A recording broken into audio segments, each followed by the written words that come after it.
सिद्धाणं रमो आयिरीयाणं रमो उवज्झायाणं रमो लोये सव्वसाहुरम। जय बोलो पंच परमेष्टि भगवान की जय।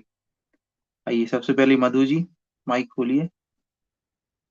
आज हमको 801 से लेकर के 850 तक। भैया जी जय जिनेन्द्र। जय जय। 801 प्रकृति के विधि पूर्वक अध्ययन में स्मरण करने से समस्त गुण पद अनेक प्रकार की लक्ष्मी एवं उत्तम साहस प्राप्त होता है। अरहंतों के प्रभात की महिमा बतलाइए। अरहंतों के इस प्रभात में प्राणियों को मोक्ष का मार्ग दिखने लगता है। अरहंतों का प्रभात राग द्वेष नष्ट करने वाला है। प्राणियों को जीवादि तत्वों का यथार्थ स्वरूप से जानने में समर्थ कर देता है। अरहंतों के प्रभात में कामी जनों की विषय इच्छा कम हो जाती है। इस प्रकार यह प्रभात सामान्य न होकर अपूर्वी महिमा को धारण करता है। ये हो गया अरहंतों के प्रभात की महिमा। 803 जिनवाणी के अभ्यास से क्या होता है। जिनवाणी के अभ्यास से अज्ञान भाव नष्ट होकर केवल ज्ञान रूप अपूर्व ज्योति प्राप्त होती है। फिर है स्वयंभू स्तुति। स्वयंभू का अर्थ है स्वयं की को ही बोध को प्राप्त करना। 807 इस सत्कार में 24 सभी तीर्थंकरों की स्तुति की गई है।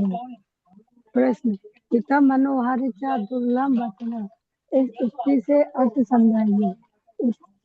भगवान ऋषभदेव ने अज्ञानी जनों को जो धर्म से विमुख होकर कष्ट भोग रहे थे उनको ऐसे वचनों के द्वारा पदार्थ का स्वरूप कर समझाया जो हितकारी एवं मनोहर थे, जो सर्वसाधारण को सुलभ नहीं है।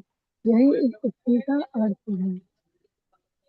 छोटा क्वेश्चन है प्राणियों का उत्कृष्ट शत्रु संसार है और रत्नत्र उत्कृष्ट मित्र है।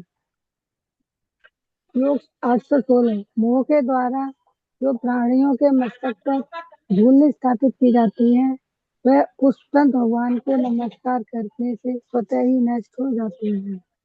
818 सभी प्राणियों का कल्याण करके भगवान श्री कृष्ण ने अपना नाम सार्थक किया है।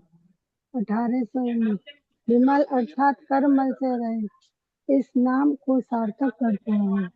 820 अनंतनाथ भगवान अनंत उत्कृष्ट रूप है अतः उनकी प्राप्ति की इच्छा से आचार्य उन्हें अपने हृदय में धारण करते हैं। अक्षय प्यास वाला व्यक्ति ही उत्तम तालाब की सेवा करता है। 822 शांतिनाथ भगवान पर दोनों की शांति का कारण है उत्कृष्ट लक्ष्मी से युक्त है उनकी मैं वंदना करता हूँ। फिर सुप्रभाष्टकम स्तोत्र इसका भैया जी सारी लिखा। प्रातः काल होने पर रात्रि का अंधकार नष्ट हो जाता है सर्वत्र सूर्य का प्रकाश फैल जाता है उस प्रभाव से जनसमुदाय नींद से जाग जाता है इसके नेत्र खुल जाते हैं।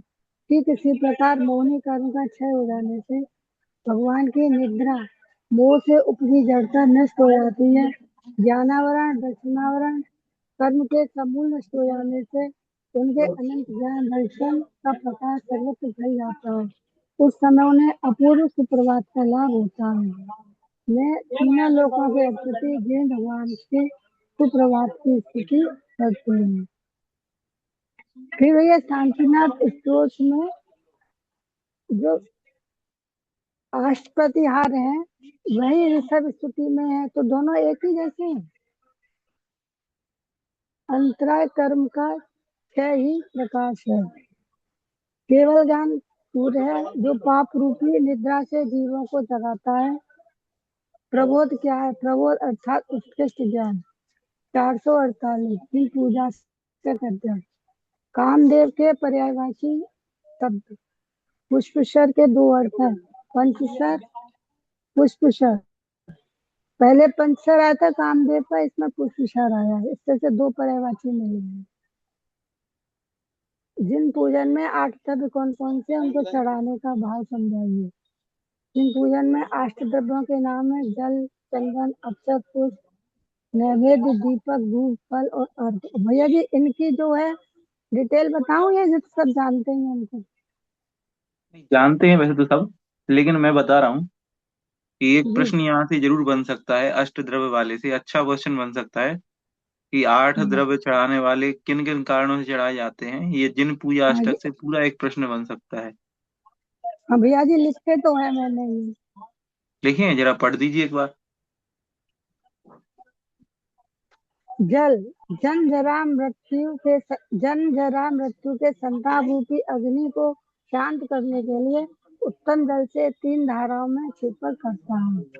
मैं भगवान के चरणों में संसार के ताप को दूर करने के लिए एवं शीतलता प्राप्त करने के लिए चंदन छेपड़ करता हूँ। अक्षत, मैं अखंड पद की प्राप्ति के लिए भगवान के चरणों में अक्षत छेपड़ करता हूँ।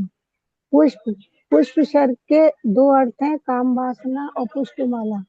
मैं भगवान के पास काम वासना नहीं है, पूजा काम आदि से रहित, जिन देव की काम वासना से रहित हो जाऊं, इस भाव से पुष्प छेपड़ करता हूँ।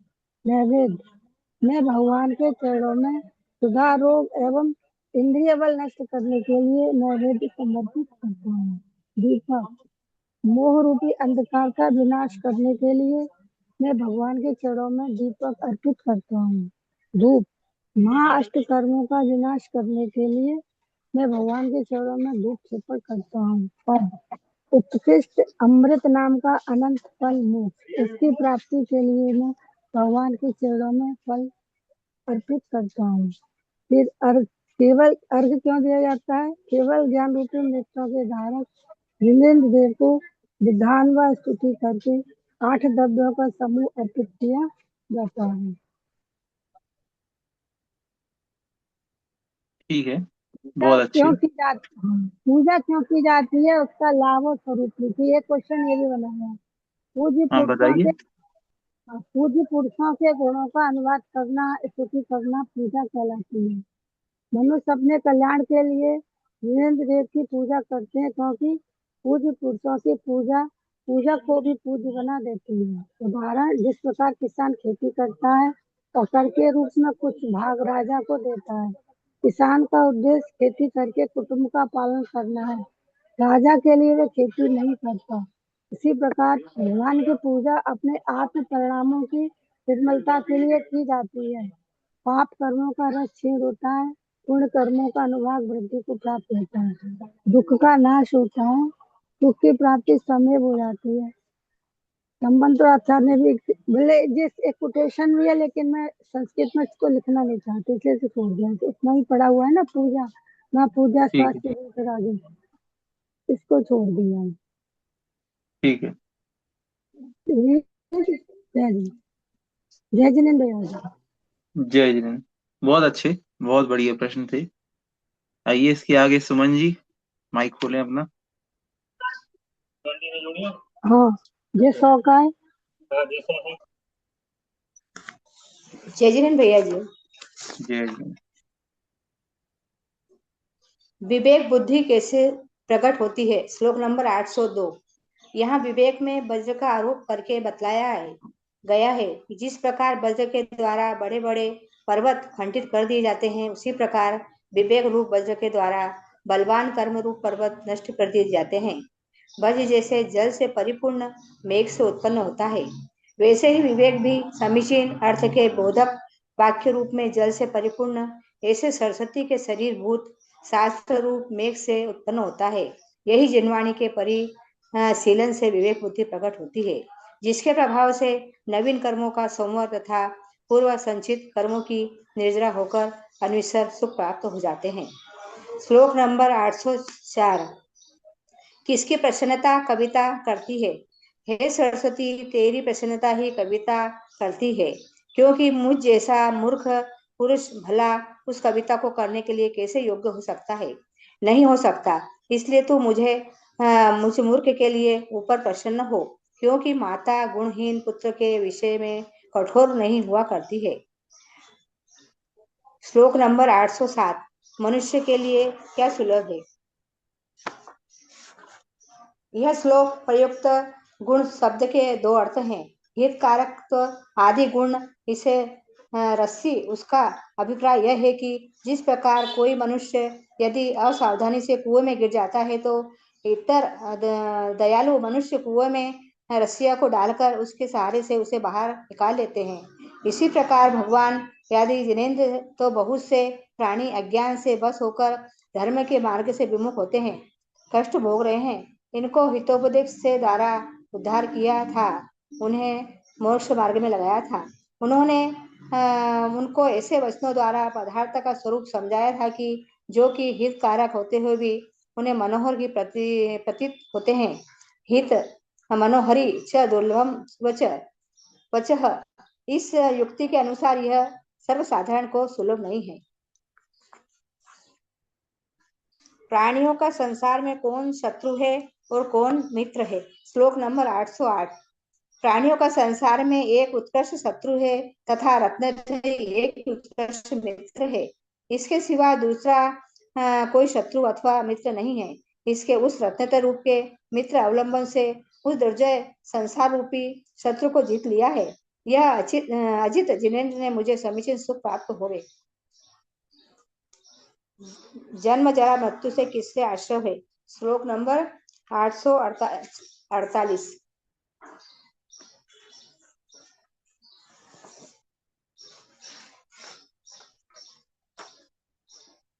जन्म जरा और मरण से ये जीव के आश्रय में रहने तीन अग्नियां बहुत संताप को करने वाली है। उनके शांत करने के लिए भगवान के चरण उगल के आगे विधि पूर्वक उत्तम जैसे निर्मित 3 धाराओं का छेपन करता हूँ। यह भगवान शांतिनाथ की वाणी के तुलना किससे की गई है? 845। श्री भगवान शांतिनाथ की वाणी सरस्वती नदी से तुलना करते हुए यह बतलाया गया है कि जिस प्रकार सरस्वती नदी अपार निर्मल जल प्रभाव से संयुक्त है, उसी प्रकार भगवान की वाणी विस्तर्ण समस्त पदार्थों के स्वरूप के कथन रूप प्रभाव से संयुक्त है। जिस प्रकार इस नदी के अभिलाषी उन उसी नदी के सेवा करते हैं, उसी प्रकार तत्व के जिज्ञासु उन भगवान की उस वाणी की सेवा करते हैं। जिस प्रकार नदी में गर्मी से पीड़ित प्राणियों को स्वभाव से शीतल करने वाली होती है, उसी प्रकार भगवान की वाणी भी प्राणियों के संसार रूप संताप को नष्ट करने के शीतल करने वाली है। भैया जी जय जिनेन्द्र। हेलो भैया जी जय जिनेन्द्र।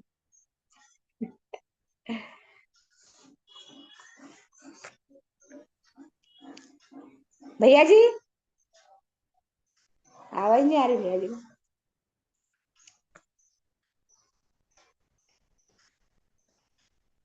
जय जिनेन्द्र भैया जी।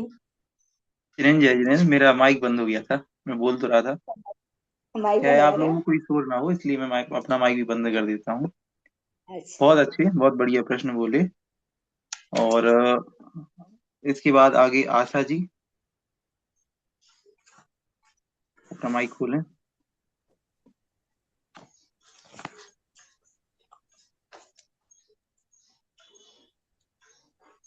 जय जिनेन्द्र भैया जी। जय जिनेन्द्र।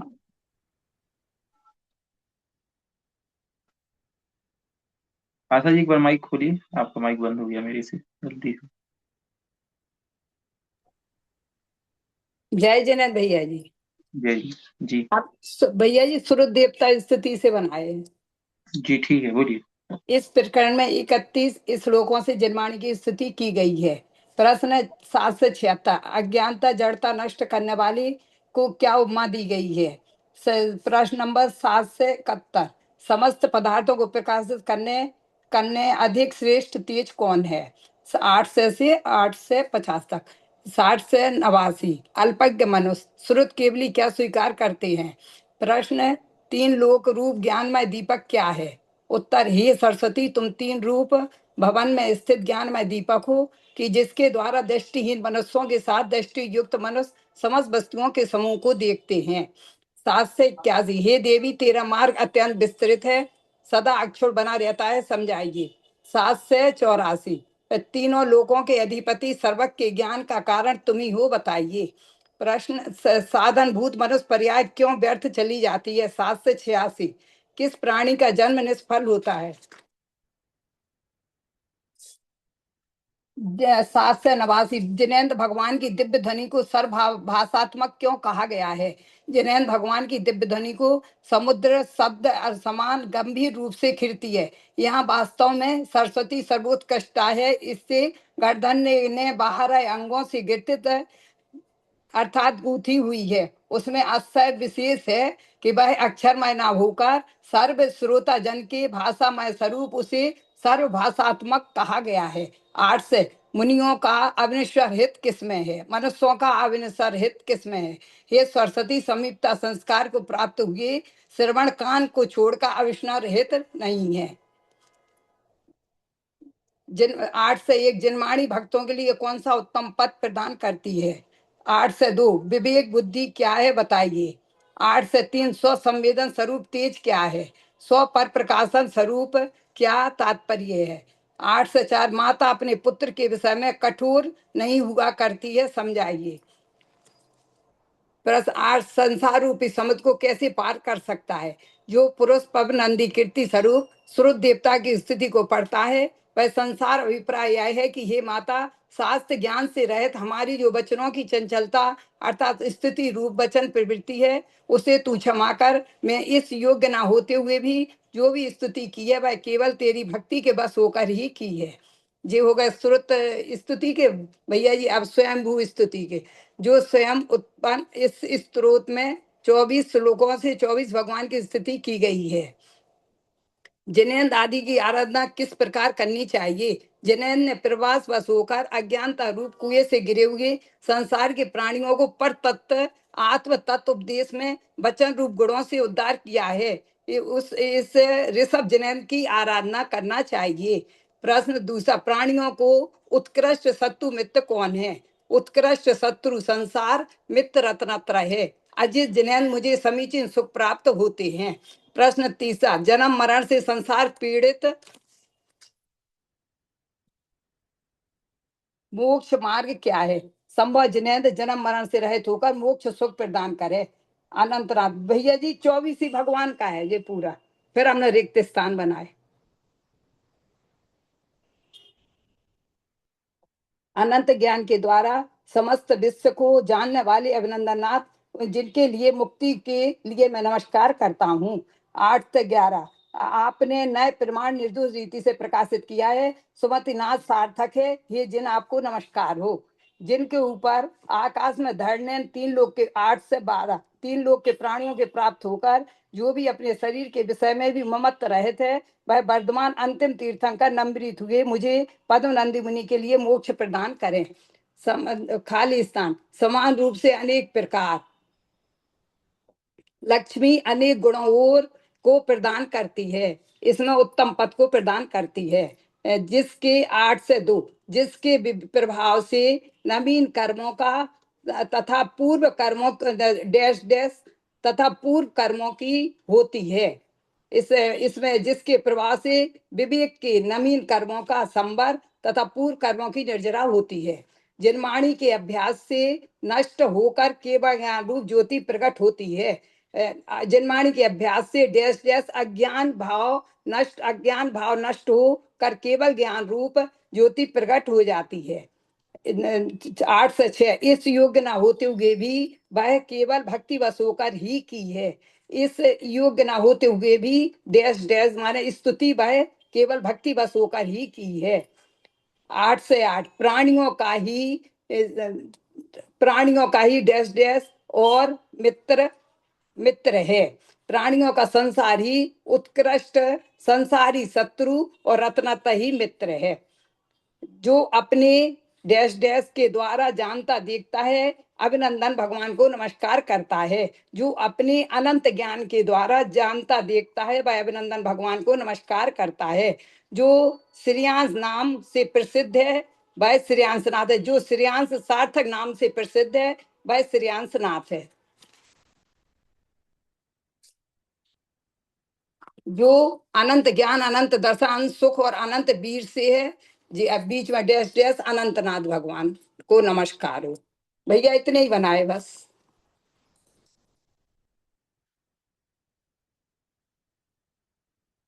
भैया जी बस जय जिनेंद्र भैया जी। जय जिनेंद्र, ठीक है, बहुत अच्छे।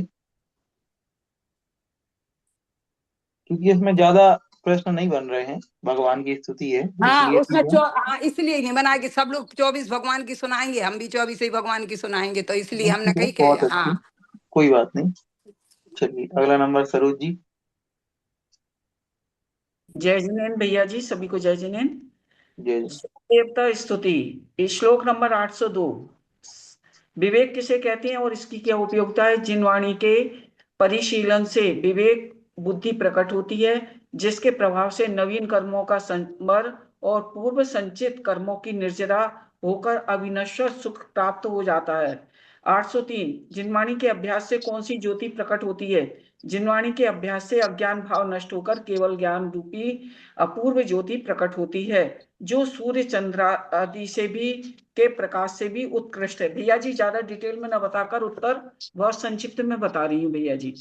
फिर ठीक। इसके बाद में 809 से 819 तक ये है भैया जी कि प्राणियों का संसार ही एक उत्कृष्ट शत्रु और उस सबसे उत्कृष्ट मित्र रत्नात्रय है।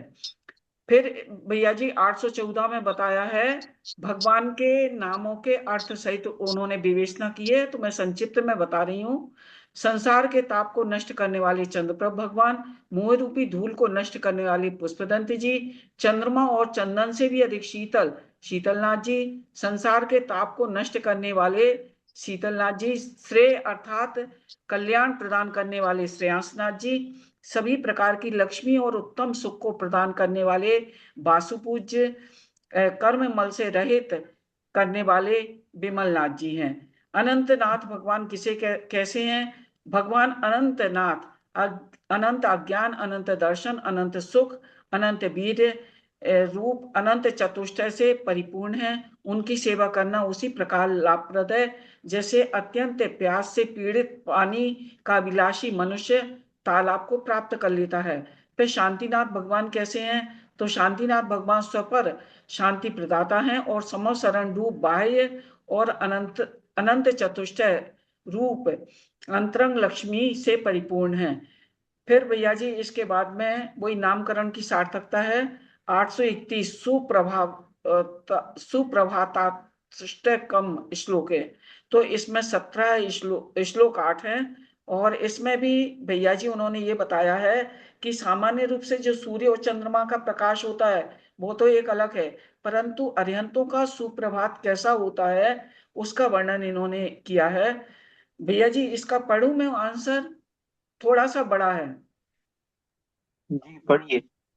हाँ, सुप्रभाताष्टकम में आचार्य पद्म नंदी महाराज ने ज्ञानावर्णी, दर्शनावर्णी, मोहिनी एवं अंतराय कर्म को नष्ट केवल ज्ञान रूपी सुप्रभात को जिन्होंने प्राप्त कर लिया है, ऐसे अरिहंत परमेष्टि के गुणों का स्मरण करते हुए उन्हें नमस्कार किया है। यह सुप्रभात तीनों लोकों को हर्षित करने वाला है। इसमें एकांतवादी रूपी उल्लू स्वयं नष्ट हो जाते हैं। पाप रूपी चोर शीघ्र नष्ट भी आभाहीन हो जाते हैं। मोह रूपी चंद्रमा आभा रहित हो जाता है। अन्याय रूप अंधकार के नष्ट हो जाने से दिशाएं निर्मल हो जाती हैं। अन्याय व अत्याचार के नष्ट होने से सब और प्रसन्नता छा जाती है। विषय भोगों में आसक्त प्राणियों की बुद्धि क्रश हो जाती है। अरिहंतों का यह प्रभात प्राणियों की दृष्टि को जीवादि 7 तत्वों को देखने योग्य बना देता है। लोक प्रसिद्ध सुप्रभात निशाचरों के तेज और सुख को नष्ट करता है, परंतु भगवान का यह सुप्रभात सभी प्राणियों का कल्याण करता है। यह प्राणियों की दृष्टि को जीवादि 7 तत्वों के यथार्थ स्वरूप को जानने देखने योग्य समर्थ बनाता है। यह संपूर्ण जगत के प्राणियों को पाप कर्म से छुटकारा दिलाकर उनके जीवन को केवल ज्ञान रूप सूर्य उनके जीवन में उदित करता है। उनके पढ़ने से प्राणियों के पाप का विनाश और धर्म एवं सुख की अभिवृद्धि होती है। फिर भैया जी 19 नंबर का अध्याय है जिन पूजाष्टकम श्लोक। इसमें जिन पूजाष्टकम में उत्तम जल से निर्मित 3 धाराएं किसका प्रतीक है? जिन पूजाष्टकम में उत्तम जल से निर्मित 3 धाराओं का क्षेपण जन्म जरा मृत्यु रूप अत्यधिक संताप की शांति हेतु है। 849 में भगवान की वाणी संसार के संताप को कैसी करने वाली है, तो उन्होंने कहा है भगवान संसार के संताप को नष्ट करने वाली है। और चंदन चढ़ाने की सार्थकता ये बताइए कि कर्पूर मिश्रित चंदन उस संताप को नष्ट करने हेतु समर्पित करते हैं। फिर श्लोक नंबर इसी में 3 में है, माने 850 से 855 तक भैया जी इन्हीं अर्घों का बताया है, जिनको संक्षिप्त में बता रही हूँ।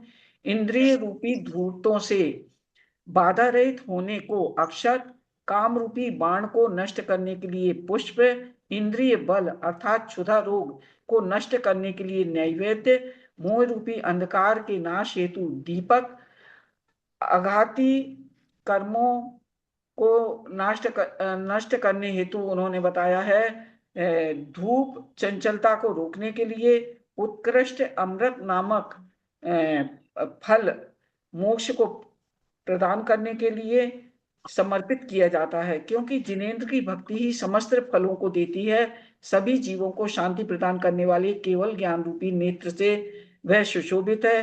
हे भगवान, मैं आपको पुष्पांजलि समर्पित करता हूँ। आचार्य पद्मनंदी द्वारा जिन पूजाष्टकम में 10 श्लोकों के माध्यम से ईश्वर की पूजा की गई है, यद्यपि पूजा आदि से भगवान को कोई प्रयोजन नहीं होता, किंतु भक्त अपने भावों की निर्मलता के लिए उनकी पूजा करते हैं, उससे पाप कर्म क्षीण हो जाते हैं और पुण्य कर्मों का अनुभाग वृद्धि को प्राप्त होता है। फिर भैया जी इसके बाद है ये श्री करुणाष्टकम में 858 से 865 तक।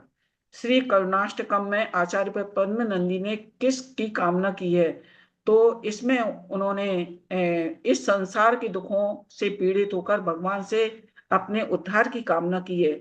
इस भयानक संसार रूप कुएं में रहते हुए अनेक दुखों को भोगते हुए पुनः जन्म न लेना पड़े, इस करुणा भावना से उन्होंने भगवान से अपने मुक्ति की कामना की है। फिर भैया जी अध्याय 21 866 श्लोक नंबर, भगवान कैसे गुणों से परिपूर्ण हैं। आचार्य पद्मनंदी मुनि राज के अनुसार भगवान में सम्यक दर्शन, सम्यक ज्ञान, सम्यक चारित्र, समता, शील, क्षमा आदि उत्तमोत्तम गुण होने से दोषों से रहित होने के कारण उन्हें स्थान नहीं मिला। भैया जी इसका भाव ये है कि ये जो भगवान में इतने अधिक उत्कृष्ट गुण समा गए हैं कि यदि दोषों ने उनके हृदय में स्थान पाने की कामना की है, तो जगह न होने के कारण वे इस अभिमान से इनसे दूर हो गए हैं कि संसार में इन सब दोषों के लिए तो धारण करने वाले अनेक लोग हैं। इस भाव को उन्होंने व्यक्त किया है, क्योंकि अन्य प्राणियों में दोषों को रहने के लिए स्थान होने से उन्होंने वहां अन्य आश्रय ले लिया है और आपको छोड़ दिया है। इससे यही प्रतीत होता है कि दोषों ने इस अभिमान से कि अन्य लोक में हम सर्वत्र संग्रह किए जाने योग्य हैं, उन्होंने आपका आश्रय छोड़ दिया है। फिर भैया जी 867 से ये 67 और 68 में भगवान की स्तुति करना क्या संभव है। भगवान के अनंत गुणों की स्तुति करना उसी प्रकार असंभव है जिस प्रकार अनंत आकाश का अंत पाना असंभव है। समस्त विद्याओं के स्वामी आपके चरणों की पूजा करते हैं, ऐसे भगवान फिर आपकी स्तुति करने में कौन समर्थ हो सकता है। जो मनुष्य आपकी स्तुति करता है वह अपने चित्त में रहने वाली भक्ति को प्रकट करने के लिए ही ऐसा करता है। फिर 869 में भगवान के नाम का चिंतन और वचन से उच्चारण का फल क्या है। भगवान के नाम का चिंतन और उनके गुणों का वचनों से उच्चारण इसलिए करते हैं क्योंकि उनके सभी प्रकार के भक्तों के सभी प्रकार के प्रयोजन पूर्ण होते हैं। इसलिए हे भगवान, आपके प्रति मेरी भक्ति ही मेरी मुक्ति का कारण हो जाए, इस कामना से आपके नाम का चिंतन और आपके गुणों का स्तवन हम करते हैं। आचार्य पद्मनंदी ने श्लोक नंबर 872 है। आचार्य पद्मनंदी ने अपनी भक्ति के प्रति क्या भावना प्रदर्शित की है।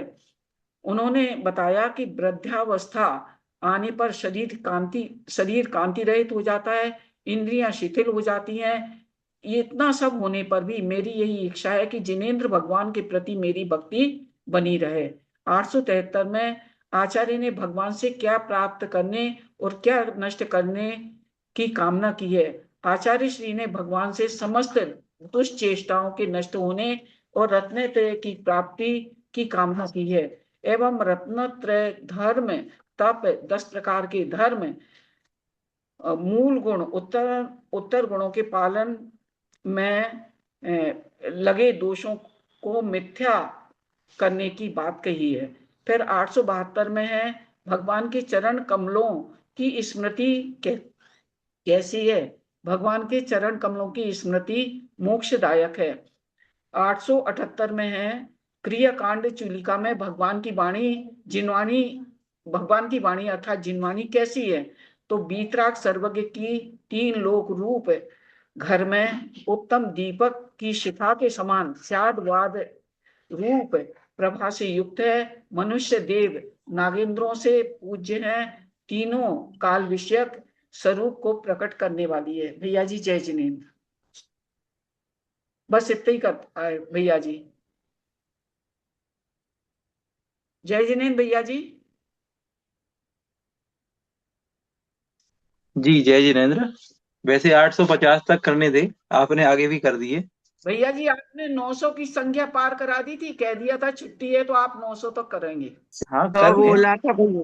बोला तो था, मुझे भी याद है, लेकिन फिर भी 50 पर्याप्त हैं और कर दिया आगे तो कोई दिक्कत नहीं है उसमें, क्योंकि वैसे भी कम प्रश्न बन रहे थे पीछे से। अच्छी बात है। तो इस तरीके से मेरे पास भैया जी 4 हमने नाम भी थे। बनाए, अच्छा, मंजू जी ने भी लेकिन बनाए हम हैं। मुक्तागिरी में भैया जी, मुक्तागिरी कोई में। बात नहीं, तो आप भी बोल सकती हैं। भैया जी कुछ लाए नहीं साथ में, याद तो नहीं है, लिखे हैं लेकिन भैया जी हमने। कोई बात नहीं, कोई बात नहीं, जब आप मुक्तागिरी से आ जाएं तब अपने प्रश्न डाल दीजिएगा, ग्रुप में डाल दीजिएगा। चलिए, बहुत संध्या अच्छा जी लग ज्वाइन रहा है हो गया। भैया जी। हाँ, महाराज जी के पास तो अच्छा लगता ही है। तो सागर और कोई? चिद्रूप सागर महाराज जी का पड़गान किया, बढ़िया नवदा भक्ति से आहार दिया दीदी के चौके में, बढ़िया। बहुत बहुत अनुमोदना। जी, कल हमने चलिए, भी और कोई है क्या जिन्होंने आज प्रश्न बनाए हैं? शुभ चंद्र महाराज जी को हम लोगों ने भी आहार दिए और विधान वगैरह, और आज चतुर्दशी है। आज तो सबकी चतुर्दशी है। हाँ, कल भैया जी निर्वेद सागर महाराज जी का विहार कराया था झल्लार में। आज महाराज जी अभी सरस्वती किन किन आचार्य श्री ने किन किन नामों से सरस्वती को, जिनवाणी को संबोधित किया है? सरस्वती देवी, वाणी, वो अम्ब, वो माता, हे माता, भारती, बागदी देवे, जिनवाणी, वचनों की अधीश्वरी, हे शुभे। इतने नाम से उनने पद्मनंदी जी ने संबोधित किया है। फिर इसमें श्लोक 31 है श्रुत देवता में, और खाली स्थान रूपी वज्र के द्वारा पाप रूपी पर्वत को खंडित किया जाता है। तो उसमें विवेक रूपी वज्र के द्वारा पाप रूपी पर्वत को खंडित किया जाता है। फिर खाली स्थान के अभ्यास से ये है 802 पर है विवेक वाला, और 803 पर जिन खाली स्थान के अभ्यास से अज्ञान भाव नष्ट होकर केवल ज्ञान रूप अपूर्व ज्योति प्रकट होती है, तो जिनवाणी। फिर 804 में है सरस्वती की प्रसन्नता खाली स्थान को करती है, तो कविता को। फिर 807 में है स्वयं स्तोत्र शुरू हो गया। भैया जी इसमें ज्यादा क्वेश्चन नहीं बन रहे हैं, और हेमंत भैया जी ने बोला भी था कि बड़े बड़े क्वेश्चन इसमें से नहीं आएंगे, नहीं बनेंगे। फिर स्वयंभू स्तोत्र, स्वयंभू का अर्थ क्या है? स्वयं यानी बिना गुरु के बोध के, स्वयं जो बोध को प्राप्त हुए हों, ज्ञान को प्राप्त हुए हों। फिर इसमें स्वयंभू स्तोत्र में कितने श्लोक हैं? तो इसमें 24 श्लोक के माध्यम से 24 तीर्थंकर की स्तुति की गई है। फिर स्वयंभू स्तोत्र में किसकी स्तुति की गई है? तो 24 श्लोकों में 24 तीर्थंकर की स्तुति की गई है। फिर इसमें 807 में है गुण शब्द का अर्थ क्या है? तो गुण शब्द के 2 अर्थ बताए हैं यहाँ, हितकारक, तत्व और रस्सी। फिर 807 में है जिनेंद्र भगवान ने संसार में कष्ट भोगते जीवों को का उद्धार कैसे किया है? तो जिनेंद्र भगवान ने संसार में कष्ट भोगते जीवों का उद्धार हितोपदेश के द्वारा किया है। 808 प्राणियों का खालिस्तान उत्कृष्ट शत्रु और खाली स्थान उत्कृष्ट मित्र है। तो प्राणियों का संसार उत्कृष्ट शत्रु और रत्नात्र उत्कृष्ट मित्र है। फिर अज का अर्थ क्या है 810 में? तो जन्म मरण से जो रहत है उसको अज कहा गया है। फिर सुप्रभात, इसमें कितने श्लोक हैं? तो इसमें 8 श्लोक हैं सुप्रभात में। बाकी जिसमें अष्टाकम है उसमें किसी किसी में 9, किसी में 10 है, इसमें 8 ही है। फिर 831 सुप्रभाताष्टक में किसे नमस्कार किया गया है?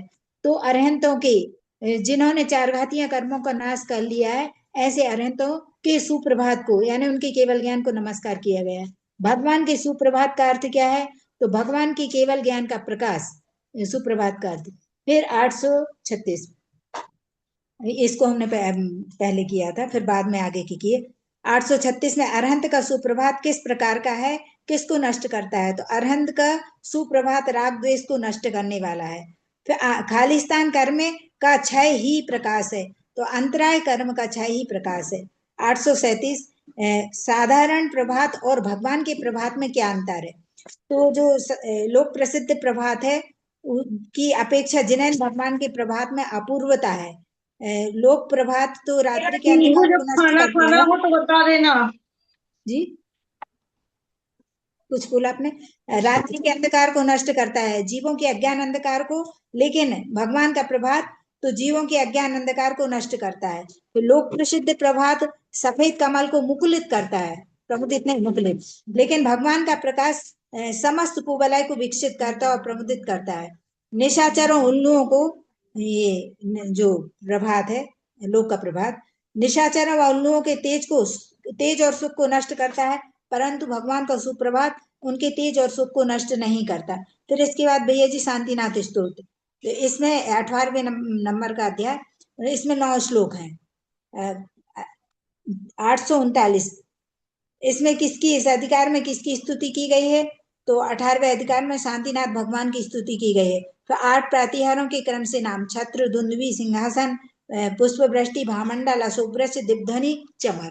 भैया जी इतनी, और वो पूजाष्टकम में वो जो सरोज जी ने बताया था ना कि प्रत्येक पूजा के का फल चढ़ाने से क्या क्या है, और उसमें 10 श्लोक हैं, तो 8 द्रव्य के 8 हो गए, और 9वें में पुष्पांजलि, और 10वें में पूजा का, उन्होंने पूजा का फल बता दिया है कि पूजा का फल क्या है। तो जिनैन भगवान की पूजा करने से परिणामों में निर्मलता आती है, पाप कर्मों का रस क्षीण होता है, पुण्य कर्मों का अनुभाग बढ़ता है। और पूजा क्यों की जाती है? भव्य जी पूजा क्यों करते हैं? तो पूजा अपने कल्याण के लिए करते हैं। इतने क्वेश्चन हुए भैया जी। जी ठीक है, और बहुत अच्छे। प्रत्येक अर्घ्य की वजह से नैवेद्य क्यों चढ़ाते? क्षुधा रोग के, तो ये तो नेचुरल सबसे बन हाँ, जाते ये हैं। वाला थोड़ा देख लीजिएगा, मैंने शुरुआत में भी कहा था, इसमें 2-3 कौन प्रश्न सा? बन रहे हैं। 8वां द्रव्य क्यों चढ़ाए हाँ जाते हैं, पूजा हाँ, का फल तो क्या है? आठों के फल तो सबसे बन जाएंगे क्यों चढ़ाते हैं। और पूजा वो का फल तो जिन्हें भगवान की पूजा से परिणामों में निर्मलता आती है, कर्मों की, पाप कर्मों का रक्षण होता है, पुण्य कर्म बढ़ता है। और किस लिए करते हैं? तो अपने भव्य जीव अपने कल्याण के लिए करते हैं। मतलब इसके ये ठीक है, 2 क्वेश्चन मुख्य लग रहे थे हमें। ठीक है, ठीक है, बहुत जय अच्छे। जय भैया जी, जय जय। भैया जी। लगभग लगभग सभी इसमें प्रश्न बन चुके हैं। हाँ जी, 852 जरा थोड़ा समझा दीजिए, हमें समझ ही नहीं आया। 852, 852, हम्म। 1 मिनट।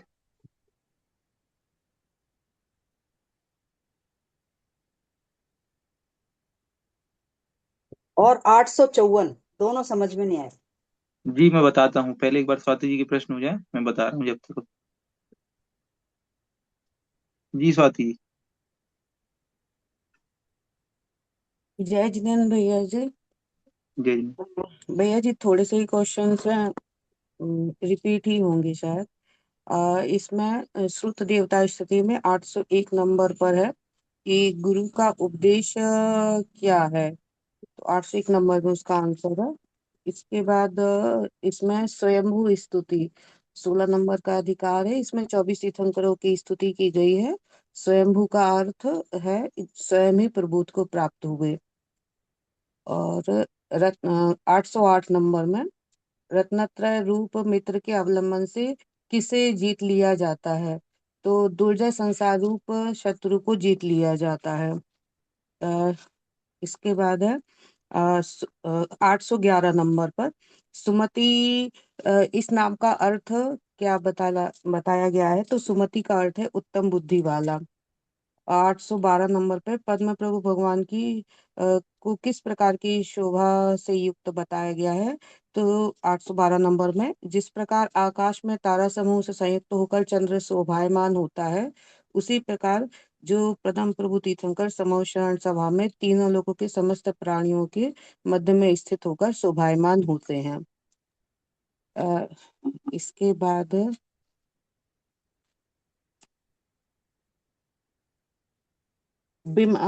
819 नंबर पर बिमल शब्द का क्या अर्थ बतलाया है? तो बिमल शब्द का अर्थ है निर्मल।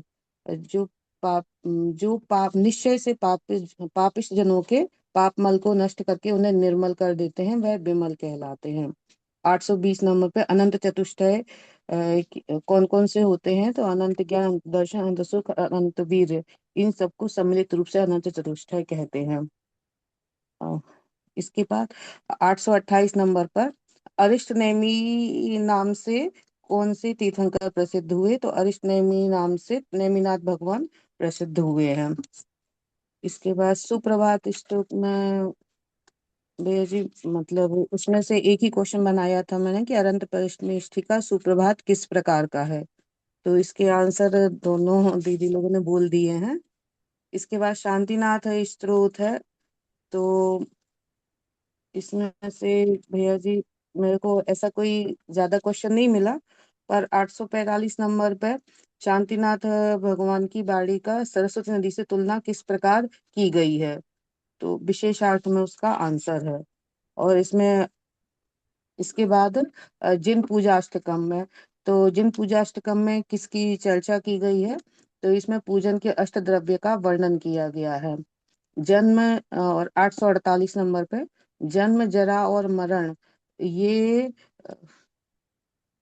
किस ये मतलब उल्टा बोल दिया कि जल की तीन धाराओं, जो हम जल सेपन करते हैं उसकी तीन धाराओं को कौन दिखाता है? तो ये जन्म जरा मरण के जीव के आश्रय से रहने वाली तीनों अग्नियां बहुत संताप को करने वाली हैं, उनको शांत करने के लिए जल से निर्मित तीन धाराओं का क्षेपण किया जाता है। बस भैया जी, जय जी। जी जय जगन्नाथ। चलिए, और कोई है क्या? फिर मैं प्रश्नों के उत्तर दूं। वैसे पर्याप्त है मेरे हिसाब से इतने प्रश्न, अब आगे आवश्यकता नहीं है। कल के लिए प्रश्न 850 से लेकर के 900 तक तैयार करें। और अब एक प्रश्न पूछा था मेरे से 852 नंबर है ना, एक 852 था, दूसरा कौन सा था? 854। 852 और 854। क्योंकि ये पीडीएफ थोड़ी सी गड़बड़ है इस समय, मैं बता दे रहा हूँ। 852 तो मुझे दिख रहा है, इसमें लिखा है यह भगवान इंद्रिय बल को नष्ट करता है और यह नैवेद्य जगत के प्राणियों के नेत्रों को आनंददायक शोभा को धारण करता है, यही लिखा है ना? हाँ भैया जी चलिए, यही लिखा है, पर यही मतलब ये किस संदर्भ में कैसे नैवेद्य से जोड़ा है वो समझ नहीं आया। देखो, इसका मैं आपको अर्थ बता दूं। यहाँ पे ये कहना चाह रहे हैं अपन नैवेद्य, नैवेद्य का अर्थ होता है सामान्य रूप से खाने पीने वाली वस्तुएं, लड्डू पेड़ा, ये हाँ सब चीजें, हाँ हाँ। इनको हम्म नैवेद्य कहते हैं। तो हम्म इंद्रिय बल, जैसे अपन संसारी अवस्था में देखें, तो अगर अपन लड्डू पेड़ा खूब अच्छी अच्छी चीजें खाएं तो उससे अपनी इंद्रियां पुष्ट हो जाएंगी, इंद्रियां हम्म बढ़ेंगी, इंद्रियां हम्म और अच्छे अच्छा काम करेंगी। लेकिन बड़ी आश्चर्य की बात है कि भगवान के सामने जब ये चीज चढ़ा रहे हैं तो हमारे इंद्रिय बल नष्ट हो जाएं, क्षुधा रोग के नाश के लिए अपन लड्डू चढ़ा रहे हैं। समझ आई बात? अच्छा। हाँ। तो बड़ी विचित्र बात है ये तो, कि जिस चीज को खाने से हमारी इंद्रियां पुष्ट होती हैं, वही चीज हम भगवान के सामने इसलिए चढ़ा रहे हैं कि भगवान हमारा इंद्रिय बल नष्ट हो जाए। तो यह भगवान इंद्रिय बल को नष्ट करता है। यह जो नैवेद्य है भगवान, ये इंद्रिय बल को आपके सामने चढ़ाने से नष्ट करेंगे। और यह नैवेद्य जगत के प्राणियों के नेत्रों को आनंददायक शोभा को धारण करता है। नैवेद्य जैसे खाने पीने की चीजें वैसे हमारी हमें दिखाई दें तो हमें बहुत आंखों को संतोष मिलता है खाने पीने की, जब लड्डू पेड़ा देखो, सांसारिक प्राणी की बात चल रही है। अभी एसके हम्म। यही देख रहा है, देखो यहाँ पे एक जन माइक कैमरा खोले हुए हैं, उनके यहाँ भी तो नाश्ता बन रहा है। तो भैया तो जी इसका कहने मतलब की ये हुआ चीज, कि हम नैवेद्य इसलिए चढ़ा रहे हैं कि हमेशा के लिए कभी हमें ये क्षुधारोग हो ही ना, है ना। तो हाँ इसका मतलब हमें वो सिद्ध अवस्था प्राप्त हो जाए या अरहंत अवस्था प्राप्त हो जाए, तो उसके बिल्कुल लिए चढ़ा बिल्कुल है ना। ठीक बिल्कुल। है। अच्छा, 854 मेरे को मेरी इस पीडीएफ में है नहीं, मैं ढूंढ तो रहा हूँ बहुत देर से। ये पीडीएफ में थोड़े से श्लोक आगे पीछे हैं। अच्छा, मेरे 854 मिल गया मिल मेरे गया। जी आप पढ़ दो ना। देखो वायु, अच्छा देखो, वायु से कंपायमान शरीर वाला धुआं धूप का धुआं अपने कंपन से मानो यह दिशाओं रूप स्त्रियों के मुखों में कस्तूरी के रस से निर्मित पत्रवल्ली कपोलों पर की जाने वाली रचना को करता हुआ जिन भगवान के आश्रय से प्राप्त हुए हर्ष से नाच रहा है। ये कह रहे हैं यहाँ पे, है ना। अब यहाँ पे 854 में धूप के लिए चर्चा आई है, तो इसका साधारण सा अर्थ यहाँ पे ये है। एक मेरे पास और भी पीडीएफ है, मैं उसको खोल रहा हूँ।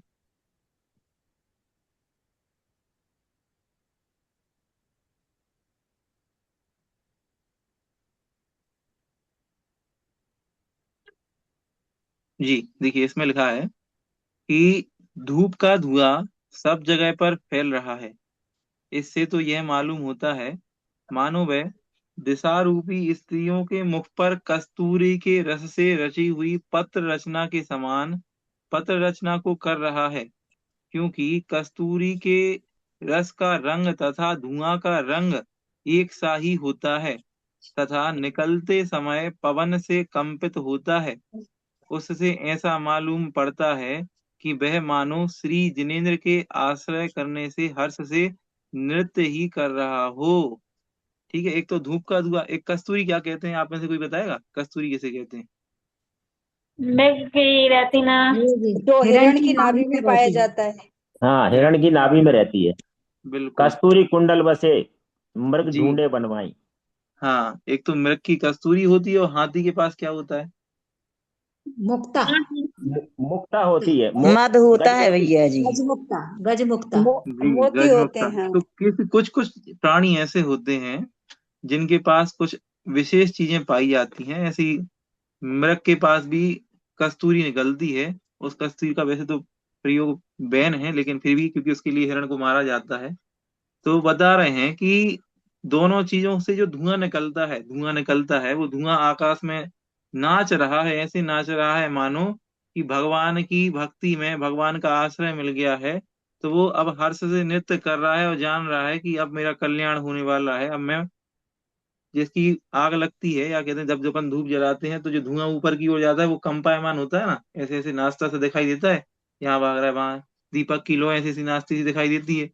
तो उसी को एक उदाहरण के माध्यम से समझा रहे हैं, अपनी बात कह रहे हैं कि वो धुआं या कस्तूरी दोनों ही चीजें ऐसी लगती हैं मानो नृत्य कर रही हैं, हर्ष से नाच रही हैं और नाच के हर्ष को प्राप्त हो रही हैं। ऐसा वो धूप के लिए ये सारी बातें कह रहे हैं।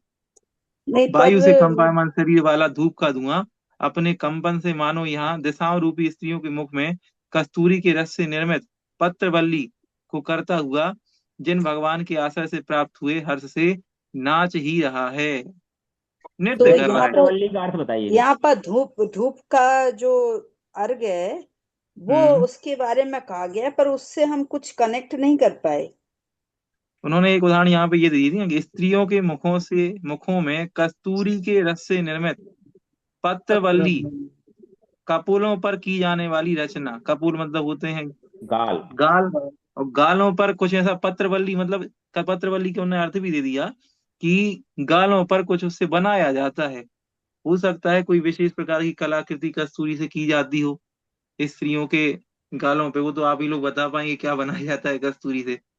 तो वो उसकी उपमा दे रहे हैं यहाँ पे धूप के धुएं को, कि मानो वो नृत्य करते हुए ऐसा लग रहा है कि कोई आकृति बना रहा है, मानो स्त्रियों के मुख में कस्तूरी के रस से निर्मित पत्रवल्ली को करता हुआ जैसे धुआं उड़ रहा है ऊपर, तो वो नृत्य कर रहा है, वो नाच रहा है, दिशाओं में चारों दिशाओं में फैल रहा है। तो ऐसा लग रहा है कि मानो कि वो स्त्रियों के कपोलों पे कोई रचना कर रहा है, गालों पे कोई रचना कर रहा है कस्तूरी के समान। कस्तूरी भी काली होती है और धुआं भी काला होता है, और तो कहने का एक्चुअली तात्पर्य ये वो है हाथ से नृत्य कर रहा है, सीधी बात है वो धुआं। नहीं, वो तो भैया जी जो यहाँ हम चढ़ा पत्रवल्ली का रहे क्या हैं तात्पर्य है तो भैया जी? इसमें हम ये पत्रवल्ली नहीं कोई एक समझ रचना है जो गालों पे कस्तूरी से की जाती है पत्रवल्ली स्त्रियों के माने गाल। तो पत्र माने इस होता है पत्ते और अच्छा, वल्ली माने होती बेल, तो ऐसे बेल मेल बनाना और क्या, ओके तो ओके धूप ओके, की हाँ बिल्कुल धूप बिल्कुल, के पेंटिंग करना। All right. तो धूप को चढ़ाने की सार्थकता इससे कुछ लिंक नहीं हो पा रही ना। हमने धूप के धुएं की तुलना बस की है ना, उसमें बेल धूप से से बना है। धूप धुआं धूप निकलता से है वो करना किस नहीं है, प्रकार धूप से। के धुएं से करना है तुलना। यहाँ पे धुआं जो होता है वो काला होता है, कस्तूरी भी काली होती है। तो वो काफी में तो उदाहरण दे रहे धुआं हैं दोनों निरंतर चीजों। चलते ही है। धुआं इस काफी प्रकार पड़ पानी रहा के है लिए जैसे वो कलाकृति बनी हुई है, ये बताया है केवल। अब ये कपोलों पर क्यों बोला ये समझ में नहीं आ रहा। यहाँ पे लिखा है ना, पत्रवल्ली कपोलों पर की जाने वाली कपोल रचना। यानी वो उन्होंने दिशाओं को कपोल बोला है, दिशा रूपी कपोलों पे, जैसे दिशाओं, जैसे एक उपमा दी है कपोल की, तो ऐसे दिशा में उड़ रहा है वो धुआं, ऐसा बताया है। भैया जी हम बताएं। हाँ बोलिए। भैया जी ऐसे धुआं जब उड़ता है ना तो ऐसे ऐसे ऐसे ऐसे गोल गोल गोल बनता है। तो शायद हो सकता है कि वो ही ऐसा कुछ कह रहे हो कि अपन अगरबत्ती या धूप जो भी छोड़ते हैं तो उससे धुआं ऐसे ऐसे गोल बन के वो पत्रवल्ली जैसा दिखता है। ऐसे लच्छे लच्छे में वो तो जाता है धुआं ऊपर। नहीं वो ठीक है, आपकी बात ठीक है। हाँ, नहीं, लताएं जैसे बनाना। मुझे दिशारूपी कपोलों जैसे पर, कि देखो, मुझे ऐसा लग भैया रहा है जी, जैसे अपन कोई रस वाली चीज दिशारूपी खाते हैं कपोलों पर। तो जो मुंह की आकृति होती भैया जी, तो हो सकता है इससे कुछ तुलना हो। नहीं है, वो लताएं जो बनाई जाती, तो लताओं ने ऐसा गोल गोल घूम रहा है। हाँ, नहीं, नहीं, रस दिशारूपी कपोलों फूल पर। की जो नहीं, रुको आकृति रुको होती रुको, है। मुंह की आकृति छोड़ो, अभी केवल हाँ, ये बताओ कि ये जब पत्रवल्ली जो कपूर जब शब्द अपन है, रस लेते हैं, कोई टेस्टी पत्रवल्ली जो चीज शब्द खाते है, हैं तो हाँ। आदिवासी औरतें जो चेहरे पर पेंटिंग करती हैं, बेहांजन कह रहे हैं। अच्छा। अभी नहीं नहीं, दो बताओ। तीन चीजें, दो अर्थ एक्चुअली यहाँ पे निकल के सामने आ रहे हैं। एक तो ये कोई पत्ते और स्त्रियों के बेल गालों फूटी की बनाना, पेंटिंग। वो बेले वगैरह बनाते हैं ना, वो है ये। तो वो कस्तूरी से बनाते हैं क्या? नहीं, उससे कैसे कस्तूरी से नहीं बनेंगे, उसका तो बनाते, कुछ इसमें कलर उपमा ही दी नहीं है। आता भैया जी, नहीं, उसको कोई लिखा है ना, कलर नहीं आता। कस्तूरी के रस से निर्मित पत्रवल्ली। हमें तो ऐसा लग रहा है भैया जी, अपन खाते हैं ना, तो खाते समय जब कोई टेस्टी चीज रहती तो मुंह की आकृति होती, वो ही नहीं नहीं, कुछ लग रहा वो नहीं है संध्या जी, वो नहीं है यहाँ वो पे। नहीं। है। मुख क्योंकि की आकृति उस का कुछ रस में नहीं तो है कोई रंग ही यहाँ पे। नहीं रहता। यहाँ पे ये दो अर्थ निकल सकते हैं, देखो दोनों चीज यहाँ पे। एक तो ये पत्रवल्ली जो बताया ना, पत्रों पर की जाने वाली रचना, पत्तों पर की जाने वाली, वो हो सकता है। या तो जो यहाँ पे बताया, स्त्रियों के मुखों में कस्तूरी के रस से निर्मित पत्रवल्ली, कपूलों पर की, कपूल मतलब यहाँ पे तो कपूल मतलब तो ये होता है गाल। गाल, गाल होता गालों है। पर की जाने वाली रचना। तो दोनों में से कोई एक अर्थ हो सकता है। पत्रवल्ली से देखना पड़ेगा, पत्रवल्ली से क्या तात्पर्य है यहाँ पे। पत्तों पर की और पुराने कुछ समय में बनाते होंगे तो वो उन्होंने उसकी रचना को ले लिया है। टीवी देखे में परेशानी तो नहीं रही, देखो स्क्रीन दिख रही है। बाकी सब अर्गों में तो उसकी सार्थकता ही बताई गई है, पर इसमें तो समझ नहीं आया कुछ भी। स्क्रीन पूरा दिख रहा है इसमें तो कायदे से तो अष्टकर्म का नाश करने वाली बात ही है। हाँ, पर वो उससे हाँ दिख रहा है, मतलब उससे कहीं कनेक्ट नहीं कर पा रहे ना। हाँ, बिल्कुल सही है। वो दिख रहा है, दिख रहा है। चलिए छोड़ देते, कोई बात नहीं। पर वो मैं समझना चाह रही थी, मैं जब ध्यान से पढ़ते हैं तो बहुत सारी चीजें ऐसी लगती है कि क्या कुछ तो अंदर जाना तो चाहिए।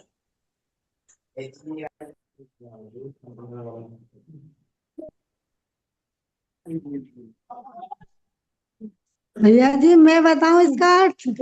पुष्प वाले में भी भैया जी एक लग रहा है, पुष्प शर शब्द के दो अर्थ बताइए, ये फिल इन द ब्लैंक्स वगैरह कुछ में आ सकता है।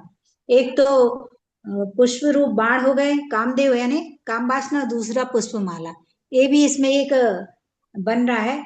851 में बन रहा है, ये 50 के ऊपर हो गया था इसलिए देखो नहीं बनाया। ये तो दो जगह पर आया है, वहां पर हाँ। एक जगह उन्होंने जो कामदेव को पंच सर कहा है एक जगह पर, यहाँ पे पंच पुष्प कहा है। तो जो कामदेव है उसको 5 बाणों के रूप में कहा है। वो अपने जब बाण चलाता है तो उसके बाणों से लोग आसक्त हो जाते हैं। तो जब भगवान पे बाण चलाए तो वो आसक्त नहीं हो पाए, इसलिए उसने बहुत सारे बाण बहुत छोड़ सारे दिए। बहुत सारे चीजें। पुष्प वृष्टि की जो तुलना की गई ना, इसलिए उसने बहुत सारे बाण जब पुष्प वृष्टि की जब बात उसमें हुई है तो इसलिए बहुत सारे उसने बाण छोड़ दिए हैं। ऐसी तुलना यहाँ पर आचार्य जी ने की है। और यहाँ पर इसको वहां पर पंचसर कहा है, यहाँ पर पंच पुष्प का है। तो उसके अलग अलग नाम।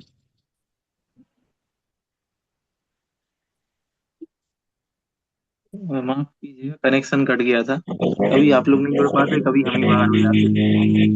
अब देखिए, जिसके भी घर पे ये आवाज आ रही है वो लोग माइक बंद कर लें। ठीक है, इस बारे में थोड़ा सा और देख लेंगे, चर्चा कर लेंगे। दो चीजें चल रही थी। ये पत्रवल्ली क्या है? मुझे तो यही समझ में आया, पत्रवल्ली मतलब स्त्रियों, कस्तूरी से स्त्रियों के कपोलों पर की जाने वाली कोई रचना होगी। इसके अतिरिक्त एक और बात समझ में आएगी, पत्तों पर की जाने वाली रचना जो कस्तूरी से की जाती है, जैसा भी होगा दोनों में से कोई एक। उस समय आचार्य महाराज के सामने स्त्री का कोई प्रसन्न प्रसंग होगा तो उनने धूप से उसकी उपमा दे दी। कहने का तात्पर्य सिर्फ इतना सा है, अर्थ जो है वो यही लगा रहा है कि भगवान के सामने जो धूप चढ़ाई जा रही है, वो धूप भगवान के सन्निकट को पा करके, भगवान के पास पहुंच करके हर्ष से नाच रही है। धूप जला करके जो उसका धुआं उठ रहा है, वो ऐसा लग रहा है मानो नाच रहा है भगवान की निकटता को प्राप्त करके। ये वहां पे अर्थ लग रहा है। भैया जी, ठीक पत्रवल्ली है। का गूगल पे आ रहा है, सजावट के लिए फूलों की लताओं को भी संदर्भित करता है। और भी बहुत सारे अर्थ आ रहे हैं उसके। भैया जी उसमें ये आ रहा है कि जो मतलब वो उनका फूल पत्तों के द्वारा जो भगवान का श्रृंगार किया जाता है तो उसको वो पत्रवल्ली बोलते हैं। भैया जी, जो चेहरे पे लट गिराई जाती है डेकोरेशन के समय, सजाते हैं हाँ स्त्रियों को शादी वगैरह के समय, तो वो लटे भी चेहरे पे ऐसी घूमते हैं जैसे धुआं घूमता हुआ जाता है राउंड राउंड।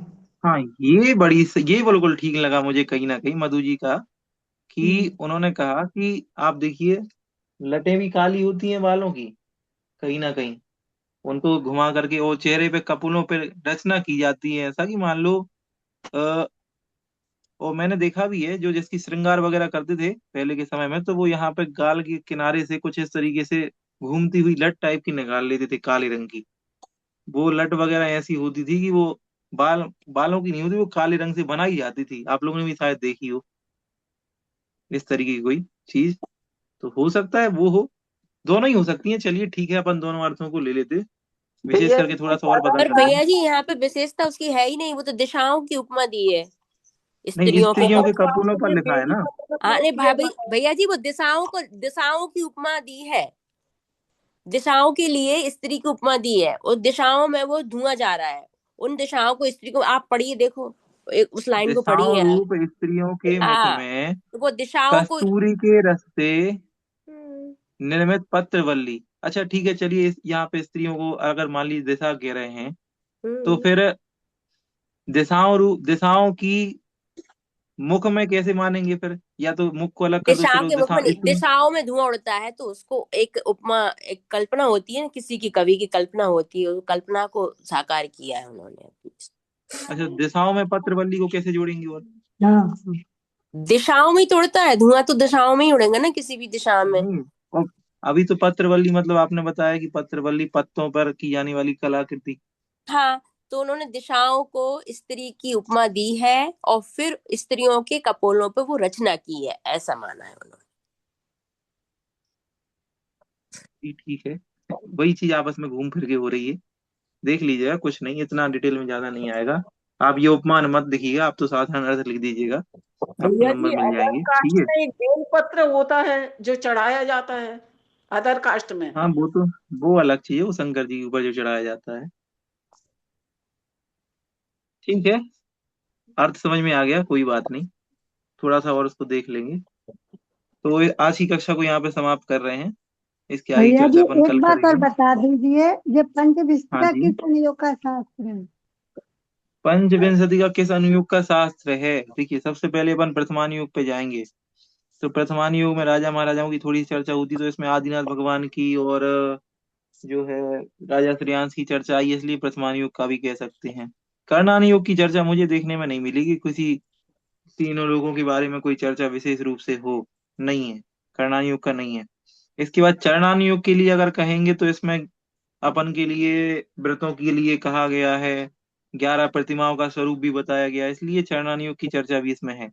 द्रव्यानुयोग के लिए तो पूरा ग्रंथ ही है, निश्चय का वर्णन उसमें पूरे में है, आत्मा की चर्चा है, तो द्रव्यानुयोग का भी है। तो तीन अनुयोगों का इसमें समावेश मुख्य रूप से दिखाई दे रहा है, लेकिन अगर तीनों में भी अगर किसी एक का पूछा जाए ज्यादा, तो द्रव्यानुयोग का ज्यादा इसमें वर्णन है। भैया जी ठीक है, पंचविंशति में पूछने पर 25 अध्याय लिखेंगे कि 26 अध्याय? जय में है तो 26 अध्याय। 26 लिखिएगा। 26। भाई 25 और 26 को जी। मिला दिया गया है ना उसमें। नहीं फिर भी अध्याय तो अलग अलग इसमें लिखा हुआ है, नाम तो 26। अलग दिया हुआ है।